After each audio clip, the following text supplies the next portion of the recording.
కాటేరమ్మ అమ్మవారికి రక్తపు చెమటలు పడతాయని మీకు తెలుసా? బెంగుళూరు కంబళిపురకు చెందిన కాటేరమ్మ గుడి ఎంతో మహిమగల క్షేత్రం.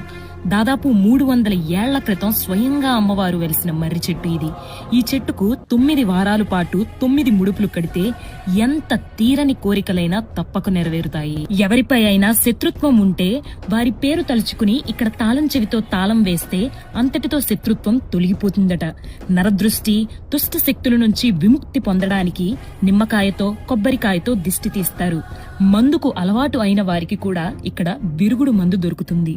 ఆలయంలో ఇలా కాయిన్ గోడకి అంటిస్తే మనం అనుకున్నది జరుగుతుంది. అన్నదానం నిమిత్తం నిత్యం వేల మందికి ఆకలి తీరుస్తున్నారు.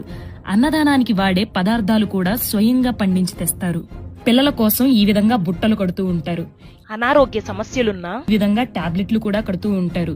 ఇదే ఆలయ సమీపంలో 250 అడుగులతో అతి భారీ ప్రత్యంగిరాదేవి విగ్రహం ప్రస్తుతం నిర్మాణంలో ఉంది. మరి మీరు ఈ ఆలయానికి ఎవరితో వెళ్లాలనుకుంటున్నారో కామెంట్స్ లో మెన్షన్ చేయండి.